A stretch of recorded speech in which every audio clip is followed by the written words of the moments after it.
எல்லோருக்கும் வணக்கம். பரோட்டா எப்படி செய்கிறதுன்னு இன்றைக்கி இந்த வீடியோவில் பார்க்கலாம் வாங்க. நான் ஒரு 1/2 கிலோவுக்கு கொஞ்சம் அதிகமான மாவு எடுத்திருக்காங்க. இதில் என்னென்ன போட்டிருக்கேன்னா, 1 கிளாஸு பால், கொஞ்சமாக சுகரு, அதுக்கு டேஸ்ட்டுக்கு ஏற்ற சால்ட்டை ஆட் பண்ணி பிசைஞ்சிக்கோங்க. கொஞ்சம் கொஞ்சமாக தண்ணி ஊற்றி நல்லா பிசைஞ்சிக்கலாங்க. நல்லா பிசைஞ்சு இது நல்லா மாவை இழுத்து பிசையணுங்க. அதோட நல்லா இந்த மாதிரி தூக்கி போட்டு அடிச்சிங்கன்னா மாவு சாஃப்டாகிடுங்க. இந்த மாதிரி தூக்கி போட்டு நல்லா பிசைஞ்சு எடுத்துக்கோங்க. இதோட கொஞ்சமாக ஆயில் ஊற்றி பிசைஞ்சு அப்படியே வச்சுருங்க. நல்லா பார்க்குறதுக்கு சாஃப்டாக இருக்காது, இந்த மாதிரி தான் இருக்கும் மாவு. இது ஒரு 10 மினிட்ஸ் அப்படியே க்ளோஸ் பண்ணி ரெஸ்ட் பண்ணிவிட்டு அதுக்கப்புறம் பார்த்திங்கன்னா மாவு அப்படியே சாஃப்டாக இருக்குங்க. பாருங்கள் எப்படி இருக்குன்னு. பார்த்திங்கன்னா லைட்டாக பிசைஞ்சாலே போதும். லைட்டாக பிசைஞ்சு அப்படியே க்ளோஸ் பண்ணி வச்சுருங்க. க்ளோஸ் பண்ணி வச்சுட்டு திருப்பியும் ஒரு 10 மினிட்ஸ் கழித்து என்ன பண்ணுறான்னா, இதை பால்ஸாக எடுத்துக்கலாங்க. பால்ஸ் பண்ணி இந்த மாதிரி எண்ணெய் போட்டு அப்படியே வச்சுட்டிங்கன்னு வச்சுக்கோங்க. அப்படியே மாவு சூப்பராக இருந்ததுங்க, சாஃப்டாக. இதை நம்மளுக்கு எவ்வளோ பெரிய உருண்டை வேணுமோ அவ்வளோ பெருசாக எடுத்துக்கலாம். நான் பார்த்திங்கன்னா இந்த மாதிரி தான் கடையிலலாம் செய்வாங்க. இந்த 2 விரலுக்கு நடுவில் இந்த மாதிரி ரவுண்டாக உருண்டை பண்ணுவாங்க. அந்த மாதிரி நான் பால்ஸாக இது எனக்கு ஒரு 11 பரோட்டா வந்துச்சுங்க இந்த மாவில். நல்லா ஒரு பெரிய சைஸ் பரோட்டா தாங்க. நீங்களும் உங்கள் வீட்டில் ட்ரை பண்ணி பாருங்கள். நான் சொன்ன மாதிரியே மாவு பிசைங்க, அதே மாதிரியே செஞ்சிங்கன்னா ரொம்ப நல்லாயிருக்கும், டேஸ்ட்டாக இருக்குங்க. நல்லா சாஃப்டாகவும் இருந்துச்சு. கடையில் செய்கிற பரோட்டா மாதிரியே இருந்ததுங்க. நல்லா சாஃப்டாக ஃப்ளஃபியாக இருந்தது. இந்த மாதிரி உருண்டை பண்ணி நீங்கள் எடுத்துக்கலாங்க, ரவுண்ட் பண்ணி பாலாக. இது எடுத்துகிட்டு அப்படியே ஒரு கீழே எண்ணெய் இதில் ஃப்ளோரில் எண்ணெய் தேய்ச்சோ இல்லாட்டி நான் பார்த்திங்கன்னா வெஜிடபிள் சாப்பரில் தாங்க அதுலேயே எண்ணெய் தேய்ச்சிட்டு அப்படியே மாவை தேய்ச்சி எப்படி அடிக்கணும்னு பார்த்திங்கன்னா, மாவை இதில் பார்த்தா தெரியும் எப்படி அதை அடிக்கணும்னு.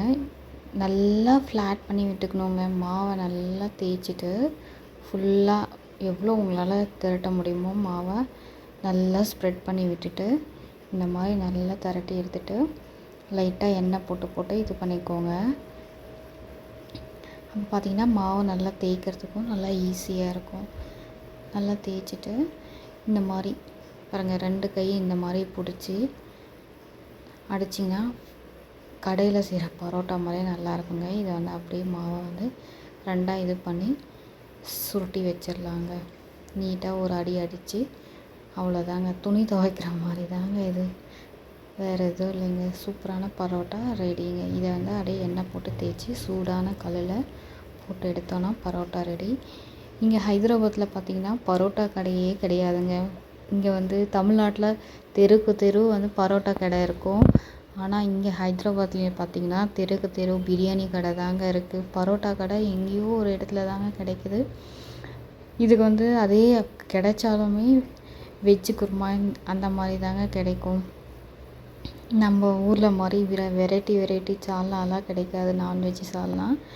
அதனால நான் என்ன பண்ணேன்னா, வீட்டில் இன்றைக்கி சிக்கன் குழம்பு வச்சுருந்தாங்க. சரி, அதனால் பரோட்டா செஞ்சு சாப்பிட்லாம் அப்படின்னு சொல்லிட்டு ரொம்ப ஆசையாக இருந்தது. எங்கள் குழந்தைங்களுக்கும் பரோட்டானா ரொம்ப பிடிக்கும். அதனாலேயே பரோட்டா செஞ்சுட்டேன். இப்போ இங்கே பாருங்கள், சூடான கல்லில் லைட்டாக எண்ணெய் போட்டு இந்த மாவை தேய்ச்சி இப்படி போட்டு எடுத்திங்கன்னா லைட்டாக எண்ணெய் தேய்ச்சி சூப்பரான பரோட்டா, சூப்பராக கலர் கோல்டன் ப்ரௌனில் வந்திருக்கு பாருங்கள். இந்த மாதிரி மிதமான சூட்டில் வச்சு நீங்களும் சுட்டு எடுத்துக்கோங்க. ரொம்ப நல்லா இருந்தது. யாருக்கெல்லாம் பரோட்டா பிடிக்கும்னு கமெண்ட்டில் சொல்லுங்கள். ஐ திங்க் பரோட்டா லவர்ஸ் எல்லாருமே நிறைய பேர் இருப்பீங்கன்னு நினைக்கிறேன். யாருக்கு பன் பரோட்டா, இந்த பொரிச்ச பரோட்டா, கிளி பரோட்டாலாம் ரொம்ப பிடிக்கும்னு கமெண்ட்டில் சொல்லுங்கள். யார் ஹோட்டலுக்கு போனாவே பரோட்டா தான் ஆர்டர் பண்ணுறவங்க அப்படின்றவங்க கமெண்ட்டில் சொல்லிட்டு போங்க. எனக்கும் பரோட்டானா ரொம்ப பிடிக்குங்க. இந்த பரோட்டாவை பிச்சு போட்டு அதில் குழம்ப ஊற்றி ஊற வச்சு அதோட சிக்கனோ மட்டனோ நல்லா வச்சு சாப்பிடும் போது ஒரு டேஸ்ட் இருக்கும் பாருங்கள். அந்த டேஸ்ட்டை அடிச்சிக்கவே முடியாதுங்க. பட் ஆனால் வந்து இது வந்து லேட் நைட்டு சாப்பிட்றத வந்து நம்ம அவாய்ட் பண்ணோம். முடிஞ்ச வரைக்கும் எவ்வளோ சீக்கிரமாக இது மதியத்துலேயோ இல்லை ஈவினிங் வந்து சீக்கிரமாகவே ஒரு 7 o'clock போலே சாப்பிட்ருங்க. ஏன்னா இது டைஜஷன் ஆகிறதுக்கு லேட் ஆகும். இது சாப்பிட்டதுக்கப்புறமும் நீங்கள் வந்து ஹாட் வாட்டர் வச்சு குடிக்கலாம்.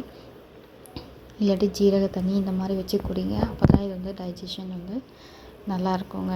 இது எப்பயாச்சும் ஒரு டைம் நீங்கள் எடுத்துக்கலாம்.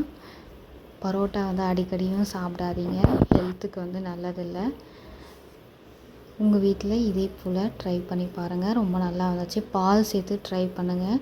முட்டை போட்டு செய்யலாம், மாவு பிசையலாம். ஆனால் நான் வந்து பால் போட்டு செஞ்சுருந்தேங்க இந்த டைமு. ரொம்ப நல்லா வந்திருந்தது.